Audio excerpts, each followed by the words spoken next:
আসসালামু আলাইকুম এভরিওয়ান। কাছে বা দূরে, দেশে অথবা দেশের বাইরে যে যেখান থেকে ভিডিওটি দেখছেন, আশা করি সবাই আল্লাহর অশেষ রহমতে অনেক অনেক ভালো আছেন ও সুস্থ আছেন। আজ ডেকোরেশন করছি চকলেট ফ্লেভারের কেকটি। আশা করি সবার অনেক ভালো লাগবে। তো ভিডিওটি যদি ভালো লেগে থাকে তাহলে প্লিজ একটি লাইক, কমেন্ট ও শেয়ার করতে ভুলবেন না। আর যারা ইউটিউব থেকে দেখছেন তারা প্লিজ আমার চ্যানেলটি সাবস্ক্রাইব করে দিবেন আর পাশে থাকা বেল আইকনের অল নোটিফিকেশন অন করে দিবেন। তো আমি কেকটি ওপরটা ফিনিশিং দিচ্ছি। আজকের এই কেকটি ফিনিশিং দেওয়ার সময়ও যেমন খুবই ঝামেলা পোহাতে হয়েছে, তেমনি ডেকোরেশনের সময় তো আমি একদম মানে কেকটি ডেকোরেশন করছিলাম আমি রাতের বেলা। অবশেষে প্রত্যেকটা ক্রিমের যে কালার মেশাতে হবে সে কালারগুলো আমি মিশিয়ে নিয়েছি। এরপর আমি একে একে যখনই মূল ডেকোরেশনটা করব সেই সময় মানে রোজগুলো তৈরি করেছি।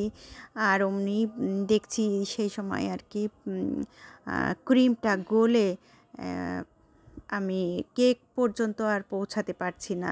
আসলে ওই দিন এত পরিমাণে গরম ছিল, আমার আগে থেকেই একটু ভেবে নেওয়া উচিত ছিল যে যেহেতু অনেক গরম সেক্ষেত্রে আমার এসির ভিতরে ডেকোরেশনটা করা ভালো ছিল, কিন্তু আমি এতটাও খেয়াল করিনি যে আমাকে এরকম একটা হ্যাসেল পোহাতে হবে।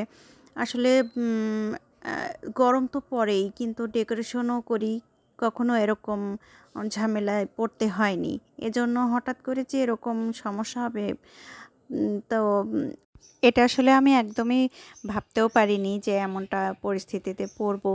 তো সেই মুহূর্তে তখন পুরো কেকের কাজটা অফ রেখে আমি ফ্রিজে সব তুলে ঘুমাতে যাওয়ার জন্য প্রস্তুতি নিলাম। কিন্তু আমার কিছুতেই ঘুম আসছিল না। মনে হচ্ছিল আমার কাজটা কিভাবে আমি কমপ্লিট করব, এরকম খুবই মানে টেনশান হচ্ছিল।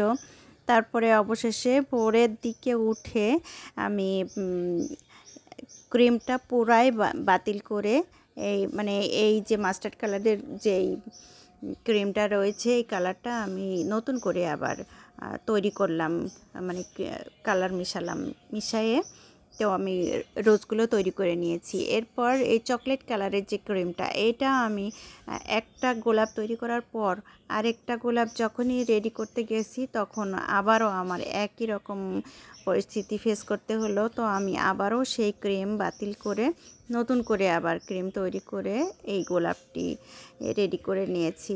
তো যাই হোক, অবশেষে কেকটা তো কমপ্লিট করতে পেরেছি, এটাই আলহামদুলিল্লাহ।